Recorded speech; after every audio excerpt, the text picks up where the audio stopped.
मसला ये होता है कि कई बार राजनीतिक दल ये समझने से चूक जाते हैं कि देश का मन किधर है। आप भाजपा का विरोध तो कर सकते हैं, करिए, राजनीतिक दल है, लेकिन इतनी एहतियात जरूर बरतिए कि भाजपा का विरोध करते करते कहीं काशी, अयोध्या और मथुरा के विरोध के आंगन में न कूद जाइएगा। क्योंकि मैंने उसमें बताया, वहीं से सवाल आपसे लूंगा कि अयोध्या का विरोध जिन जिन दलों ने किया था, ये बात कर रहा हूं 89 से, जब से अयोध्या बड़ा मुद्दा बना, वो सारे दल आज कुपोषित हो गए। कैसी अपमानजनक बातें कर रहा होता ये अश्लील है ये लोना। तब कल जयपुर में आपके राहुल जी ने हिंदुत्व पर व्याख्या पेश कर दी। अब वो फजीता नहीं समेट रहा कि हिंदू कौन और हिंदुत्व कौन, बोले हिंदुत्ववादियों को देश से भगाना है। बताइए राघवेंद्र जी, कैसे कैसे काम हो रहे हैं भैया। आप लोग पीछे भी नहीं देख रहे, कहाँ कितनी बड़ी पार्टी थी, कहाँ आ गई।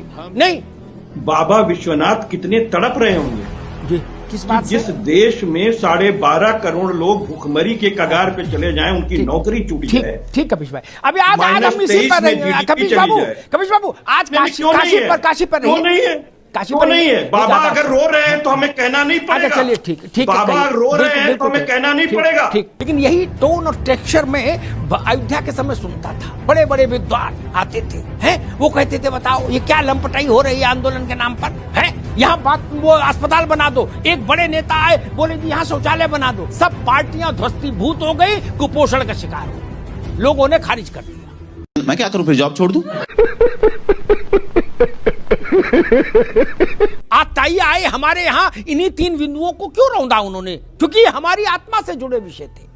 ये कोई सैन्य स्थान नहीं थे भारत के, ना आर्थिक स्थान थे। अयोध्या तो बहुत पिछड़ा इलाका था। वहां के लिए आए थे, इसीलिए आए थे कि भारत के माथे पर लात रख के खड़े हो जाए। तो अगर वहां वो चीज पलटी जा रही है तो राष्ट्र के गर्व का विषय है।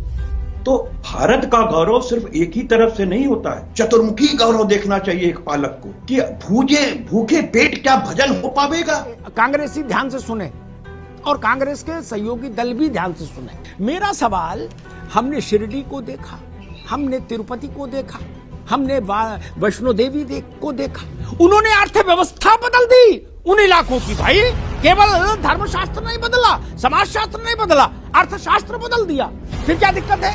हम एक रास रंग पर 300 करोड़ रुपया खर्च कर देते हैं एक शहर में, जब सरकार में होते हैं तब बच्चे भूखे नहीं होते। मैं कहना नहीं चाहता था ये विषय, लेकिन आज काशी में बाबा विश्वनाथ धाम के पुनरुद्धार के समय ये जो राजनीति की गई, ये ठीक नहीं। भाजपा से निपटने के लिए और तमाम दिन आप इसके औचित्य पर सवाल खड़ा कर रहे हैं, गजब बात कर रहे हैं। सेफई में नाच हो सकता है, वो औचित्यपूर्ण है, लेकिन बाबा विश्वनाथ धाम नहीं बन सकता क्योंकि बच्चे भूखे हैं। कैसे कैसे, जैसे आदमी अल्टो नहीं खरीद सकता, स्कूटर मोटरसाइकिल नहीं ले सकता भारत का आम आदमी, वैसे आप लोग जहाज में चल रहे हो, निजी जहाजों में है, ज्ञान बांट रहे हो कि गरीब के लिए वो रात भर जग रहे हैं, छत पे टहल रहे हैं। हमने आप लोगों के घरों में कप प्लेट देके, पूछो ये कटोरी कहां से आई, बोले ये इटली से आई, बोले ये बोले पेरिस से आया गिलास। गरीब के लिए रो रहे हो यार, तमाशा नहीं किया करो भाई, इतना तो मत किया करो। लोग सुनते होंगे टीवी पर, इस पर, तो क्या कहते होंगे? जहर खाने का मन करता होगा गरीब आदमी का। उसके गरीबी के साथ मजाक मत करिए। आप रोटी नहीं दे सकते तो शांत तो रहिए। काजू बादाम खाने के बाद बाहर निकले और ये कहें कि मैं भी भूखा हूं, ये तो झूठ मत फैलाइए। क्या आपके घर में बाल बच्चों की शादियां नहीं देखी हमने? नहीं देखी क्या? आप लोगों ने जितनी नहीं देखोगे, राघवेंद्र ने, कपिश ने, आनंद ने, उतनी मैंने देखी और विक्रम राव साहब ने देखी। आपके नेताओं के यहाँ शादियां पैसा ऐसे बहते देखा। कानपुर में तो गंगा में भी उतना जोर नहीं है, गंगोत्री गंगा समझो, ऐसे पैसा बहते देखा। एक नेता की यहाँ शादी हुई थी परिवार में, जहाज ऐसे उड़ा और बात कर रहे हैं कि जी 400 करोड़ कॉरिडोर में लग गया, देश भूखा है। गजब बात है। जहाज ऐसे उड़े जैसे विक्रम टेम्पो चलते हैं चमनगंज से कानपुर में, उस फ्रीक्वेंसी में जहाज उड़े।